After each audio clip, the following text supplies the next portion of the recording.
आज तक रेडियो सुनता है सारा जहां।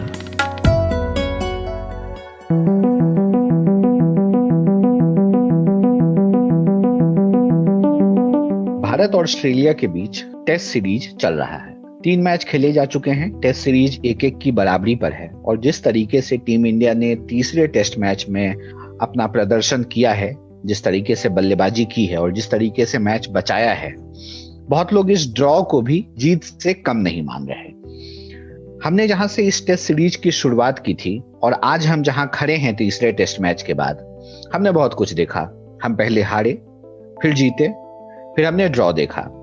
लेकिन इस बीच जो एक चीज हम लगातार जिस चीज से परेशान रहे, वह थी हमारे खिलाड़ियों की इंजरी। लगातार एक के बाद हमारे खिलाड़ी इंजर होते चले गए और उसके बाद हम आज लगभग उसी परिस्थिति में खड़े हैं।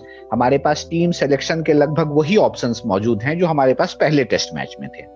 तो कुल मिलाकर अभी तक भारतीय टीम ऑस्ट्रेलिया दौरे पर कैसा खेली है टेस्ट सीरीज में, तो इस पर बात करने के लिए मेरे साथ हैं यूएनआई वार्ता के सीनियर जर्नलिस्ट राजेश राय और साथ में हमारे साथी केशव भी हैं जो इस बातचीत में जुड़ेंगे और हम दोनों राजेश सर से समझेंगे अभी तक इस टेस्ट सीरीज में हुआ क्या है, हम कहां से कहां तक का सफर तय किए हैं, क्या पाया है, क्या खोया है। तो राजेश सर, आपका स्वागत इस बातचीत में। जी नमस्कार। और केशव, आपका भी स्वागत है इस बातचीत में। शुक्रिया ऋतुराज। शुरुआत करना चाहेंगे राजेश सर आपसे कि अभी तक जो आपने देखा है सर टेस्ट सीरीज, पहले से लेके तीसरे तक, चौथे में अभी हमें जाना है, कैसा देखा है आपने इस टेस्ट सीरीज को, खासकर अगर हम अंतिम टेस्ट मैच की बात करें तो? ठीक है, अभी तक दोनों टीमों की जब तक बात करते हैं तो मुकाबला बड़ा संतुलित चल रहा है। अगर आप पहली वनडे सीरीज देखें तो ऑस्ट्रेलिया ने उसे 2-1 से जीता। उसके बाद T20 सीरीज देखें तो उसको भारत ने 2-1 से जीता। पहला टेस्ट भारत हार गया मेलबोर्न में, बहुत स्ट्रांग वापसी की, दूसरा टेस्ट जीत लिया। तीसरे टेस्ट में परिस्थितियां बहुत अलग हो गई थी और ऐसा लग रहा था कि मैच भारत के हाथ से जा भी सकता है। मुझे याद नहीं आता कि पिछले करीब 15-20 वर्षों में भारतीय टीम ने चौथी पारी में इतना संघर्ष क्षमता कहाँ दिखाई थी, मुझे नहीं याद आता। ये ऐसी संघर्ष क्षमता दिखाई है खास तौर पर अश्विन ने, हनुमा विहारी ने, जो बहुत मुश्किल है ढूंढ पाना कि भारत ने चौथी पारी में इस तरह से खेलकर मैच कब बचाया हो। 41.4 ओवर अश्विन और हनुमा विहारी ने मिलकर खेले और ऑस्ट्रेलिया को विकेट नहीं लेने दिया।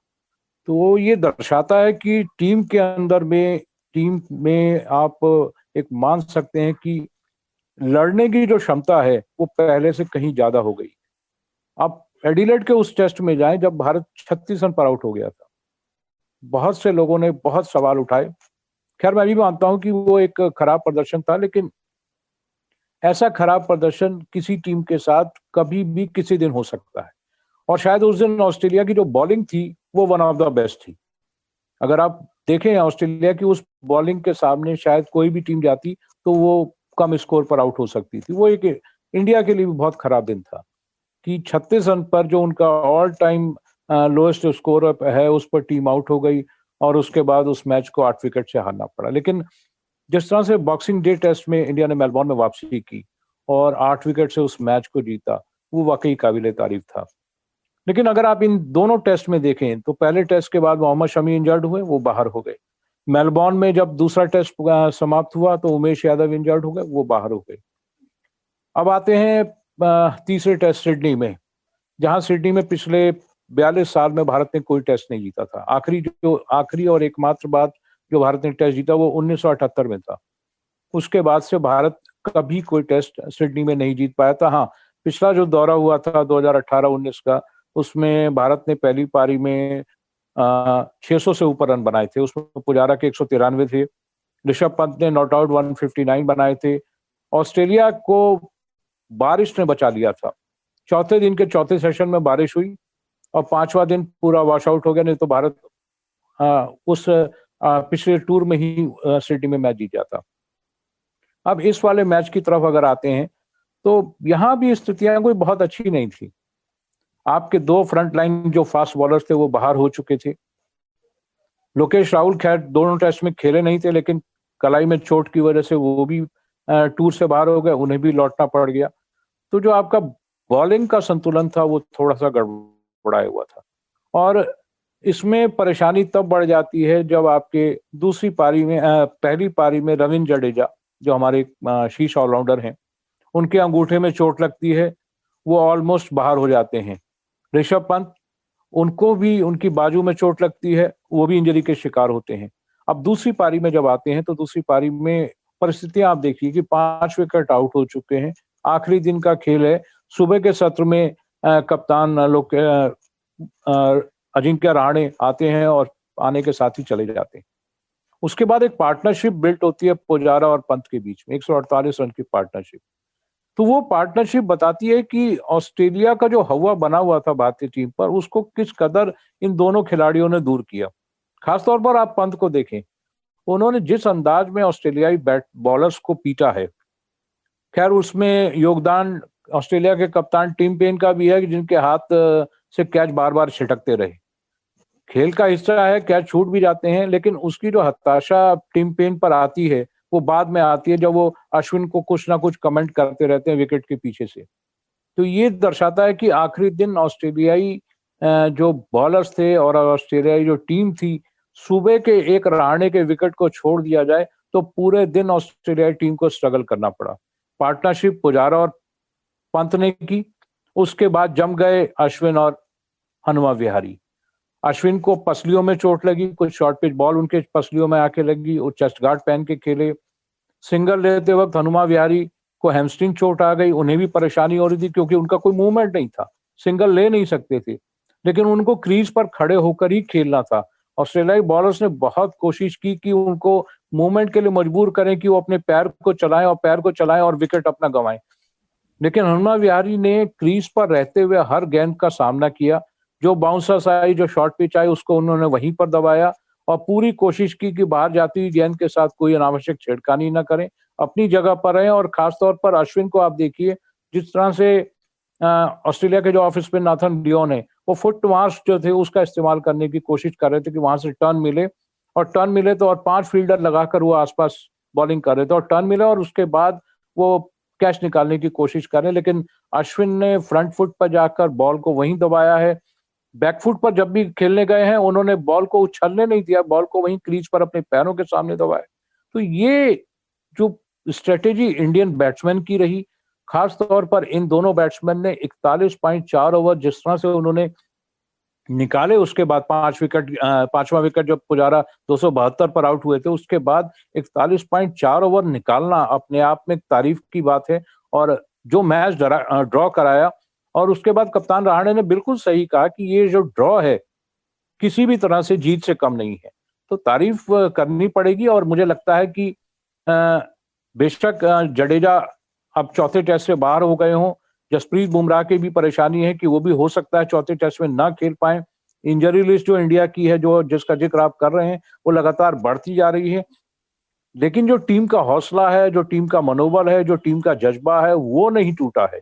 खिलाड़ी चोटिल हो रहे हैं, लेकिन टीम का जो हौसला है वो बरकरार है। और मुझे लगता है इसी हौसले के सहारे पर जब टीम इंडिया 15 जनवरी से ब्रिस्बेन में आखिरी टेस्ट में उतरेगी, तो ब्रिस्बेन में आज तक ऑस्ट्रेलिया हारा नहीं है, ये उसका रिकॉर्ड है, लेकिन भारतीय टीम इस रिकॉर्ड को तोड़ने की कोशिश करेगी और मुझे लगता है कि वो सक्सेसफुल भी होगी और सीरीज को अपने नाम करेगी। लेकिन सर, यहाँ से जो एक सवाल उठ रहा है कि हमने जो 2 टेस्ट मैच के बाद तीसरे टेस्ट मैच में जो सफर तय किया है, उसके बाद तो हम अगर खिलाड़ियों के नाम पे चर्चा करें कि हमारा टीम कैसा हो टेस्ट मैच में, तो हम लगभग वहीं खड़े हैं जहां पे हम पहले टेस्ट मैच में खड़े थे, क्योंकि अब हमें साहा को खिलाना है, हमारे सामने पृथ्वी शॉ एक ऑप्शन है, तो हमारे पास बचता क्या है? क्या हम ये जो हमारा मनोबल बढ़ा है तीसरे टेस्ट मैच के बाद, क्या इस मनोबल के साथ वो खिलाड़ी भी उसी तरह का कारनामा दोहरा पाएंगे ब्रिस्बेन में, जैसा कि हमारे खिलाड़ियों ने तीसरे टेस्ट मैच में किया?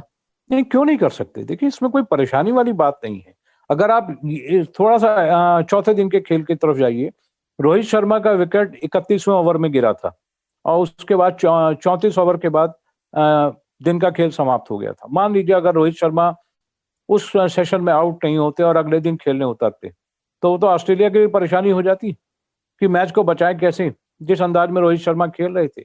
अब बात करते हैं आखिरी टेस्ट के लिए, ब्रिस्बेन के टेस्ट के लिए, जहां ऑस्ट्रेलिया हारा नहीं है, लेकिन कोई भी टीम कहीं ना कहीं खड़ी होती है, चाहे उसके पास उसके स्टार खिलाड़ी हों चाहे ना हो। कप्तान विराट कोहली लौट चुके हैं। एक बड़ा जो संबल था टीम के पास वो पिछले 2 टेस्टों में नहीं है और आखिरी टेस्ट में भी नहीं रहेगा। लेकिन अगर आप ओपनिंग पे चले जाइए, ओपनिंग में आपके पास रोहित शर्मा मौजूद हैं, बेस्ट बैट्समैन है इस समय इंडिया के लिए। शुभमन गिल लगातार अच्छा खेल रहे हैं। सबसे बड़ी बात है कि जो आपका ओपनिंग पेयर है वो आपको एक अच्छा स्टार्ट दे रहा है, 70 रन का 80 रन का एक अच्छा स्टार्ट दे रहा है, जो पहले 2 टेस्ट में नहीं मिल पाया था। अब उसके बाद आते हैं चेतेश्वर पुजारा, आपके अपनी जगह पे मौजूद है। पहले 2 मैचों में पुजारा ने स्ट्रगल किया, लेकिन सिडनी टेस्ट में उन्होंने 50 रन बनाए, उन्होंने 77 रन बनाए, तो यानी वो अपनी लय में दिखाई दे रहे हैं। अब हनुमा विहारी की इंजरी की समस्या है, हो सकता है वो भी आखिरी टेस्ट से बाहर हो जाए। मयंक अग्रवाल के लिए भी कहा जा रहा है कि नेट्स में उनको कुछ चोट लगी थी, वो मेलबोर्न में लगी थी, और हो सकता है या तो वो फिट हो गए हों या ये भी हो सकता है कि वो इस मैच से भी बाहर रहें। पृथ्वी शॉ की बात अब हम उठा रहे हैं क्योंकि हमारे पास ऑप्शन कम बचे हैं। पृथ्वी शॉ आ सकते हैं। हमारे पास एक बहुत बढ़िया ऑप्शन है, चेतेश्वर वाशिंगटन सुंदर का, जिनको टीम के साथ रखा गया है। Part time off spin bowler भी हैं और एक अच्छे हैंडी लोअर ऑर्डर बैट्समैन भी हैं। तो अगर ऐसे खिलाड़ी को हम खिला सकते हैं तो हम क्यों नहीं वो परफॉर्मेंस कर सकते कि जिससे मैच जीता जा सके।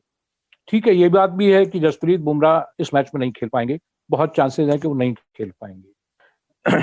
मोहम्मद शमी बाहर हैं, उमेश यादव बाहर हैं, रविंद्र जडेजा बाहर हैं, अश्विन को थोड़ी सी दिक्कत है। लेकिन आप ध्यान रखिए कि हमारे पास अभी भी चाइनामैन गेंदबाज कुलदीप यादव मौजूद है। सिडनी का पिछला टेस्ट याद कीजिए, 2018-19 का, पहली पारी में 5 विकेट कुलदीप यादव ने निकाले थे, वो भी टीम में आ सकते हैं। आपके पास ठीक है रॉ पेस बॉलर्स हैं, जिसमें मोहम्मद सिराज ने 2 टेस्ट खेले हैं, नवदीप सैनी का एक ही टेस्ट हुआ है, शार्दुल ठाकुर का जो एक टेस्ट था वो 2018 का था, जो लेफ्ट आर्म फास्ट बॉलर है टी नटराजन, उन्हें भी डेब्यू करना है, उनका कोई टेस्ट नहीं है। तो इन 4 पेस बॉलर्स में से 3 पेस बॉलर आपके आएंगे।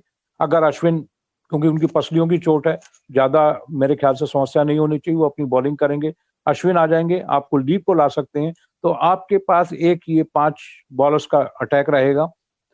बैटिंग में जरूर थोड़ी सी दिक्कत हो सकती है, लेकिन ओपनिंग में जब रोहित शर्मा मौजूद हैं, उसके बाद शुभमन गिल के साथ हैं, पुजारा हैं, फिर उसके बाद अगर मयंक ठीक रहते हैं वो भी टीम में आ जाएंगे, और पृथ्वी शॉ को भी एक मौका दिया जा सकता है टॉप ऑर्डर में, 3 नंबर पे या 4 नंबर पे उनको मौका दिया जा सकता है, वाशिंगटन सुंदर को आजमाया जा सकता है। तो जो हालात आपके सामने हैं, जो खिलाड़ी आपके सामने हैं, क्यों नहीं उन्हीं के साथ आप एक दाव खेलें, क्यों नहीं उन्हीं के ऊपर भरोसा जताएं और उनके सहारे जीतने की कोशिश करें। ये कोई खिलाड़ी इनमें से खराब नहीं है। पृथ्वी शॉ का आप प्रदर्शन जरूर थोड़ा सा गड़बड़ रहा था, नहीं अच्छा कर पाए, बाहर हो गए, लेकिन अगर अब उनको मौका मिलता है जरूर वो खुद को प्रूव करना चाहेंगे। प्रूव करना इसलिए भी चाहेंगे क्योंकि जब होम सीरीज इंग्लैंड के खिलाफ होगी, जो भी अच्छा परफॉर्म इस टेस्ट में करेगा उसके लिए चांसेस हैं कि वो इंग्लैंड के खिलाफ होम सीरीज में वो टीम में जगह बना सकता है। तो अच्छा, हमेशा आप देखिए कि कोई भी एक टीम तैयार की जाती है, कुछ अच्छे खिलाड़ी होते हैं जो किसी ना किसी वजह से, पर्सनल रीजन से, चोट की वजह से टीम से बाहर चले जाते हैं, लेकिन जब उनके पास दूसरे खिलाड़ी मौजूद होते हैं, जब उनको मौका मिलता है तो क्यों नहीं उन पर एक भरोसा जताया जाए कि आप अच्छा परफॉर्म कर सकते हैं और टीम को जिता सकते हैं। देखिए, कोरोना को लेकर काफी कुछ हुआ था, बायो बबल में टीम रह रही है, लगातार रह रही है, लेकिन इसका एक फायदा अब यहाँ पर दिखाई दे रहा है। अगर आप आमतौर पर टेस्ट सीरीज खेलने जाते हैं नॉर्मल कंडीशन में तो टीम के पास 15 खिलाड़ी होते हैं, 15 से ज्यादा कोई खिलाड़ी नहीं होता है, लेकिन यहाँ पर आपके पास कोरोना की वजह से खिलाड़ी ज्यादा हैं और मौजूद है टीम के साथ, जो जगह भी ले सकते हैं क्योंकि वो टीम के साथ ट्रेनिंग भी कर रहे हैं। तो एक अच्छा मौका भारत के पास है, 1-1 से सीरीज बराबर है, तीसरा टेस्ट आपने ड्रॉ कराया है, बहुत ही विश्वसनीय तरीके से ड्रॉ कराया है, तो मुझे लगता है कि ये जो भरोसा है इसको आप ब्रिस्बेन में ले जा सकते हैं और ब्रिस्बेन में इस भरोसे के सहारे आप एक अच्छा परफॉर्म कर सकते हैं। आप उस ऑस्ट्रेलियाई टीम पर वार कर सकते हैं जो इस ड्रॉ के बाद मुझे लगता है कहीं ना कहीं हतोत्साहित दिखाई दे रही। अच्छा, ये तो ब्रिस्बेन टेस्ट की बात हुई। हम थोड़ा सा सिडनी पे वापस लौटेंगे। और सिडनी में जिस तरीके से हनुमा विहारी और अश्विन ने बल्लेबाजी की, उसकी तारीफ भी काफी हो रही है। लेकिन एक जो बल्लेबाज हैं, उनकी उस हिसाब से तारीफ नहीं हो रही है, वो है चेतेश्वर पुजारा। पुजारा ने पहली पारी में करीब 50 रन बनाए थे 176 गेंदों में, और दूसरी पारी में भी सबसे ज्यादा उन्होंने 205 गेंदें खेली हैं। पहली पारी में उनकी आलोचना भी हुई, सोशल मीडिया पे मैं देख रहा था, काफी लोग उनको ट्रोल भी कर रहे थे कि इतना स्लो कौन खेलता है ना। तो क्या हमें मतलब थोड़ा सा पुजारा को भी उस हिसाब से रिकॉग्निशन देना चाहिए, क्योंकि उनके 6000 रन भी टेस्ट में पूरे हो चुके हैं। और मैं एक जगह पढ़ रहा था कि भारत की ओर से सिर्फ 11वें बल्लेबाज बने हैं जो जिनके 6000 रन टेस्ट में। तो आप पुजारा की भूमिका को या उनके खेल को आप कैसे देखते हैं? देखिए, सोशल मीडिया हर तरह से स्वतंत्र है, वो किसी की तारीफ भी कर सकता है, आलोचना भी कर सकता है, इसमें कहीं किसी के पास रोक नहीं है। हर आदमी फ्री है अपनी तरफ से कमेंट करने के लिए। इस देश में अगर आप किसी से पूछें तो अगर 100 आदमियों से आप बात करेंगे तो 99% जो लोग हैं वो क्रिकेट की जानकारी रखने वाले होते हैं। मात्र कोई एक आदमी ऐसा मिलेगा जो कहेगा मैं क्रिकेट के बारे में ज्यादा कुछ नहीं जानता। खैर, वो एक अलग मुद्दा है कि सोशल मीडिया पे क्या तारीफ होती है, क्या आलोचना होती है। लेकिन जब बात हम पुजारा की बैटिंग पर करते हैं, तो अगर आप इसको देखें, ये पूरा साल 2020 का जो पूरा साल था, न्यूजीलैंड को में जो टूर हुआ था, वहां 2 टेस्ट की सीरीज खेली थी, और उसके बाद से पुजारा को ने रणजी का जो फाइनल था वो खेला था, लेकिन उसके बाद से वो क्रिकेट मैदान से पूरी तरह बाहर थे।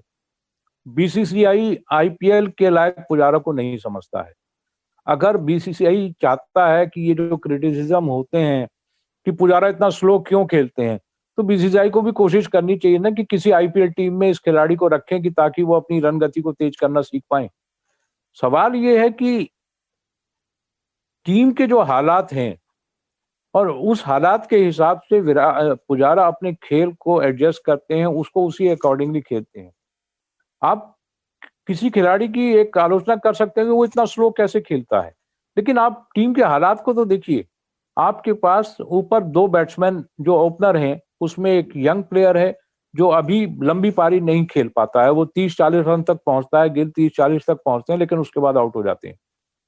रोहित शर्मा का जो टेस्ट करियर है वो बहुत ज्यादा लंबा नहीं है। अब आपके पास वहां से निकलकर मिडल ऑर्डर पर आप आइए तो आपके पास लोकेश राहुल हैं, जो आपके अजिंक्य रहाणे जो आपके कप्तान हैं, जिन्होंने मेलबोर्न में सेंचुरी बनाई थी। लेकिन उसके आसपास अगर आप देखें तो ऋषभ पंत को लेकर डाउट चल रहे थे।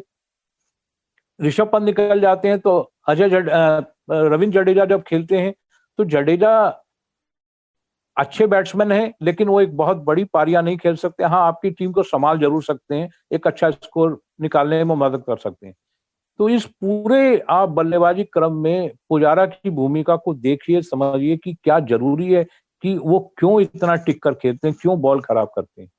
अगर टॉप ऑर्डर का बैट्समैन जो फ्रंट लाइन ऑस्ट्रेलियन बॉलर हैं, मिशेल स्टार्क हैं, जोशल हेजलवुड हैं, पैट कमिंस हैं, इन जैसे बॉलर्स के अगेंस्ट में जब वो बॉल की चमक को खत्म करता है, जब वो बॉल को खराब करता है, उनको एक तरह से डाउट में डालता है कि इस बैट्समैन को आउट कैसे किया जाए। अगर आप इस दौरे से पहले जब भारतीय टीम ऑस्ट्रेलिया दौरे पर आई नहीं थी, उससे 2 महीना पहले तक पूरी ऑस्ट्रेलियाई जो पेस बैटरी थी इस बात के जुगाड़ में लगी हुई थी कि ये जो खिलाड़ी पुजारा है, इसको आउट करने के तरीके कैसे ढूंढे जाए।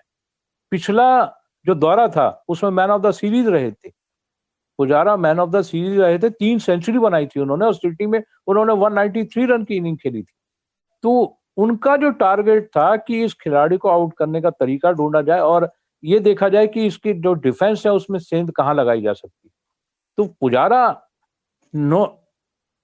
हमें भी कई बार ऐसा लगता है यार कितना स्लो क्यों खेल रहे हैं, लेकिन वो टीम की जरूरत के हिसाब से खेल रहे हैं। उन्हें मालूम है कि अगर वो थोड़ा सा तेज खेलना चालू करते हैं और वो खेल भी सकते हैं, ऐसा नहीं है। आप दूसरी पारी में देखिए, जब पंत आउट हो गए थे उसके बाद उन्होंने पैट कमिंस की लगातार 3 बॉल पे 3 चौके मारे थे। ऐसा नहीं है कि वो तेज नहीं खेल सकते, लेकिन वो टीम की जरूरत के हिसाब से खेलते हैं। और सब लोगों को ये समझना होगा कि आपके पास एक ऐसा स्तंभ है, एक ऐसा मजबूत स्तंभ है जो टीम की पारी को संभाल सकता है। अगर वो तेजी से खेलें, 40-50 रन बनाकर आउट हो जाए, फिर उसके बाद टीम की बल्लेबाजी बिखरने लगे, तो फिर वही लोग सवाल उठाएंगे कि आखिर उन्होंने अपना विकेट क्यों लूज किया। तो ये हर खिलाड़ी की एक नीति होती है, हर खिलाड़ी का एक शैली होती है, एक तरीका होता है। सवाल आप तमाम तरह के खड़े कर सकते हैं कि ऐसा क्यों होता है, लेकिन जो खिलाड़ी मैदान में खेल रहा है, देखिए मैं बहुत बड़े लेवल का क्रिकेट तो मैंने कभी नहीं खेला। हम लोग, आप जानते हैं कि गली कूचे में क्रिकेट खेलने वाले होते हैं, और जब ग्राउंड में आप खेलते हैं, जब पिच पर आप मौजूद होते हैं और सामने जो बॉलर बॉल कर रहा है, उस समय जो क्रिकेट होती है वो दिमाग में चलती है कि ये जो बॉलर बॉल कर रहा है इसको कैसे खेलना है, क्या करना है, बॉल को छोड़ना है, डिफेंस करना है, बैट पे रोकना है, शॉट खेलना है। ये सारी जो तरकीबें होती हैं ना, ये क्रिकेट के मैदान पे उस 22 गज की पिच के बीच में होती हैं। पिच के मैदान के बाहर बैठे हुए कमेंटेटर या आम दर्शक या सोशल मीडिया पे देखने वाले लोग तमाम तरह के कमेंट कर सकते हैं, लेकिन जो खेल पुजारा खेलते हैं तो वो वही जानते हैं कि वहां पर उनका टिकना कितना अहमियत रखता है टीम इंडिया के लिए। और इस बात को महसूस कीजिए कि 5वें दिन जो पंत और पुजारा के बीच जो 148 रन की साझेदारी हुई थी, उसने टीम को बचाने का काम किया था। सुबह रहाणे आउट हो गए थे, और अगर उसके बाद वो पार्टनरशिप ना होती तो भारतीय टीम को डहने में समय नहीं लगता और सीरीज भारत के हाथ से जा चुकी होती। 2-1 की बढ़त ऑस्ट्रेलिया के पास मिल जाती, और फिर जो क्रिटिसिज्म निकल कर आ रहे होते तो उसका जवाब देना किसी को भी भारी पड़ सकता था। लेकिन मैच बचाया गया, और उस पार्टनरशिप ने मैच बचाया। उसके बाद 2 चोटिल खिलाड़ियों की जो आप कह सकते हैं उनका जज्बा है, उसने मैच बचाया। तो तारीफ उस चीज की कीजिए कि 77 रन की जो पारी पुजारा ने आखिरी दिन अपनी पूरी की है, वो बहुत क्रूशियल थी। अब आप उसी पारी के 50 रन पहली पारी के देखिए कि वो भी कितने क्रूशियल थे। हाँ, ये जरूर हो सकता है कि अब से नहीं, कुछ समय बाद पुजारा इस बात के बारे में सोच भी सकते हैं कि मैं क्या अपनी रन गति को थोड़ा तेज कर सकता हूँ, क्या मैं अपने बैटिंग स्टाइल को तेज कर सकता हूँ। लेकिन जिस तरह से सहवाग को कभी आज तक कोई ये नहीं समझा पाया था कि आपको अपने फुटवर्क का इस्तेमाल करना है, आपको पहली गेंद पे चौका नहीं मारना, उस पर डिफेंस करना है। तो जिस तरह से सहवाग कभी बदल नहीं पाए थे, वो जिस मूड के खिलाड़ी थे वो उसी मूड के साथ हमेशा खेले। तो पुजारा भी मुझे लगता है कि वो उसी अपने मूड के खिलाड़ी हैं और वो अपने अंदाज में खेलना पसंद करते हैं, उनको बदलना बहुत मुश्किल काम।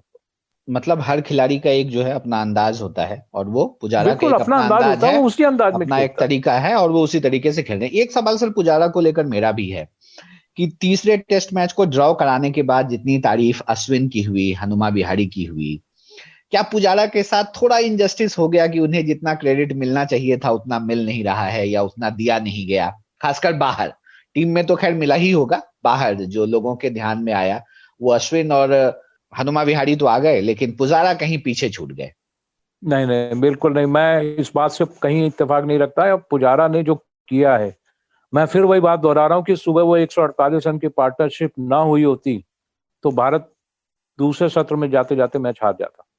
उस साझेदारी ने बहुत कुछ बदला है, और लोगों को ये एहसास करना होगा, लोगों को ये मानना होगा कि अश्विन और हनुमा ने नो डाउट बहुत अच्छी संघर्ष क्षमता दिखाई, मैच को बचाया। लेकिन इसका जो बड़ा क्रेडिट है वो जाता है पुजारा को, जिन्होंने एक तरह से आपको सुबह कहते हैं ना, सुबह का सत्र जो था वो पूरा निकाल दिया। हर मैच में मॉर्निंग का जो सेशन होता है वो बहुत इंपॉर्टेंट होता है। नहीं वो नहीं, डिसाइड करता है कि क्रेडिट तो मैच सर का पूरा फैसला क्या जाता है। होगा।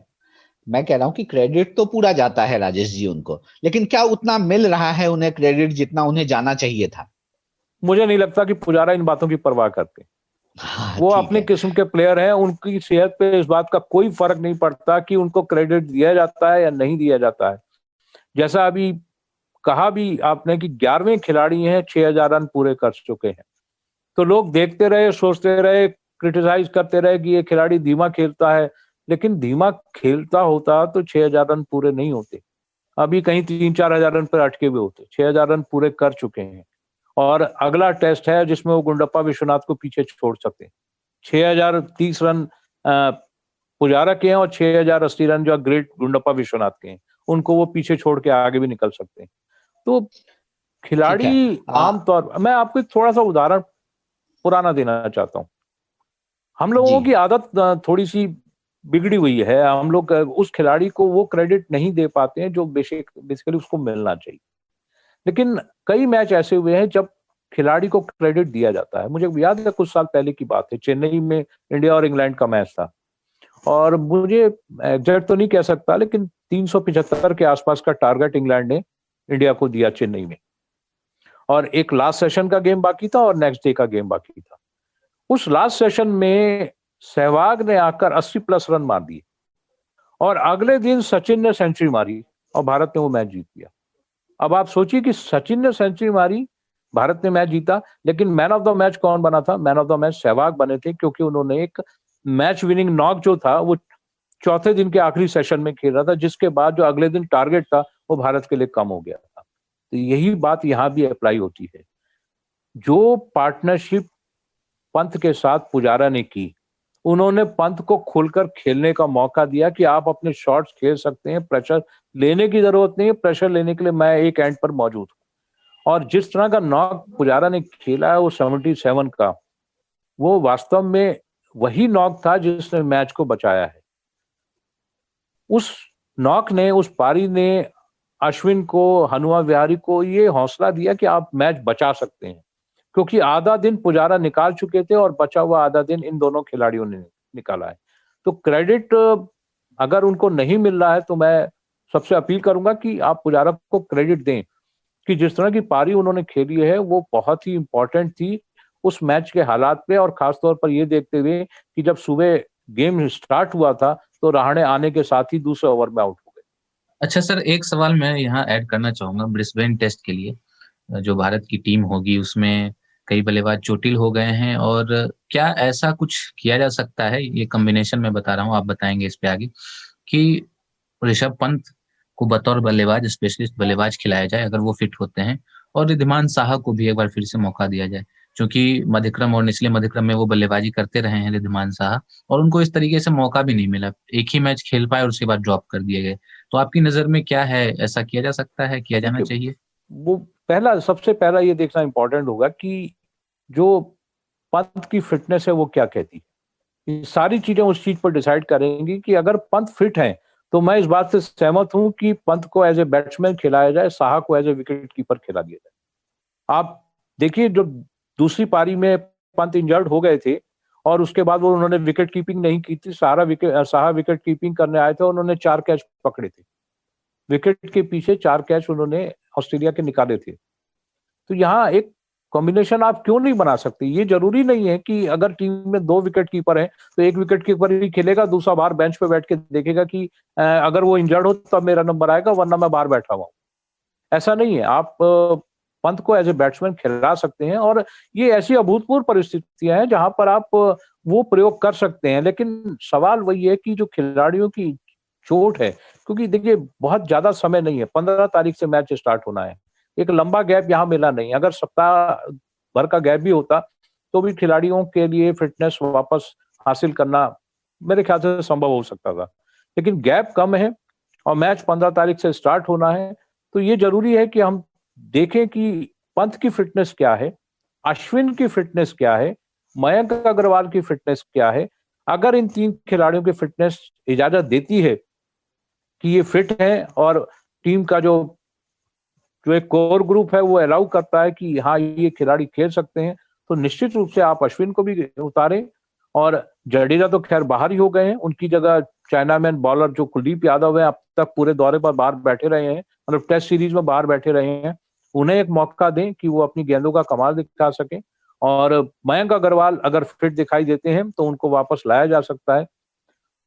अगर पृथ्वी शॉ का भी मामला बनता है तो उन्हें भी मौका दिया जा सकता है। देखिए ऑप्शन वही है, वाशिंगटन सुंदर मौजूद है, आपके पास 4 पेसर बाहर बैठे हुए हैं, खैर बिल्कुल नए पेसर हैं, लेकिन उनमें से भी उनको मौका दिया जा सकता है। नटराजन को आप ट्राई कर सकते हैं, लेफ्ट आर्म पेसर हैं, और जिस तरह की यॉर्कर उन्होंने आईपीएल में डाली थी और उनको यॉर्कर मैन के नाम से मशहूर किया गया कि भाई बहुत अच्छी यॉर्कर डालते हैं, उन्हें भी मौका मिल सकता है। शार्दुल ठाकुर जिन्होंने 2018 में अपना एकमात्र टेस्ट खेला था, इंजरी की वजह से उसके बाद से वो टीम से बाहर चले गए थे, अब वो टीम के साथ है, शार्दुल ठाकुर को मौका दिया जा सकता है। सिराज ने अपने आप को प्रूव किया, नवदीप सैनी के पास अच्छा पेस है, उन्होंने भी प्रूव किया है।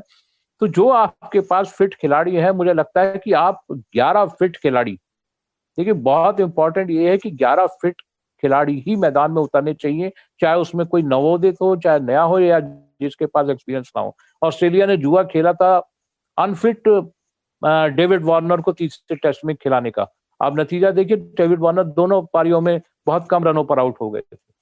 तो टेस्ट मैच हमेशा एक फिट खिलाड़ी को रिक्वायर करता है, और फिटनेस का मतलब ये है कि आपका 100% फिटनेस हो। अगर किसी खिलाड़ी के पास थोड़ा सा भी डाउट है कि वो उसकी साथ इंजरी की समस्या है, तो बेहतर है उसको आप ड्रॉप करें, क्योंकि अगर वो इन बिटवीन मैच में ड्रॉप हो गया, तो आप इन बिटवीन मैच में इंजर्ड हो गया, तो आईसीसी के नियम कहते हैं कि आपको कोई रनर मिलेगा नहीं। अगर आपको रनर नहीं मिलेगा तो आप क्या 10 खिलाड़ियों के साथ खेलेंगे?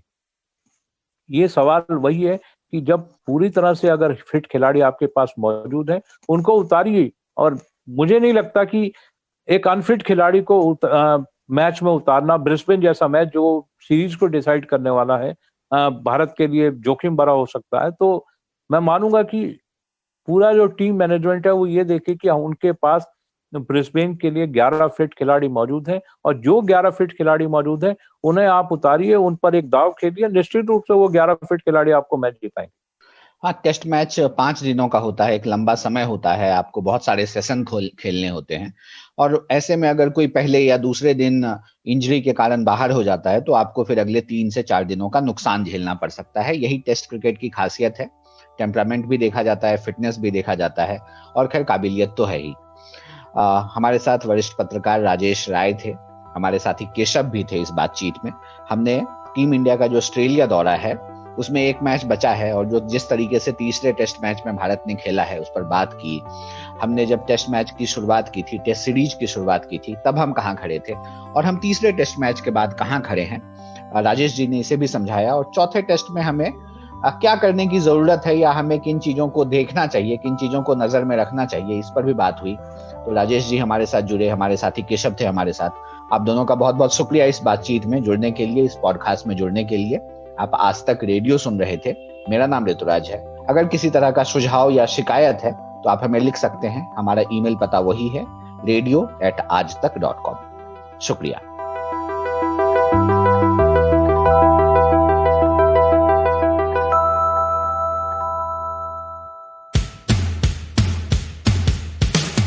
आज तक रेडियो aajtak.in/radio ये हमारा पता है, लेकिन हम आपके पसंदीदा ऑडियो प्लेटफॉर्म्स पर भी हैं। Google podcast, Apple podcast, Spotify, Jio Saavn जैसे ठिकानों पर भी आप हमें सुन सकते हैं। और अगर YouTube आपकी पसंदीदा जगह है तो वहां पर भी हमें सब्सक्राइब कीजिए। आज तक रेडियो सुनता है सारा जहां।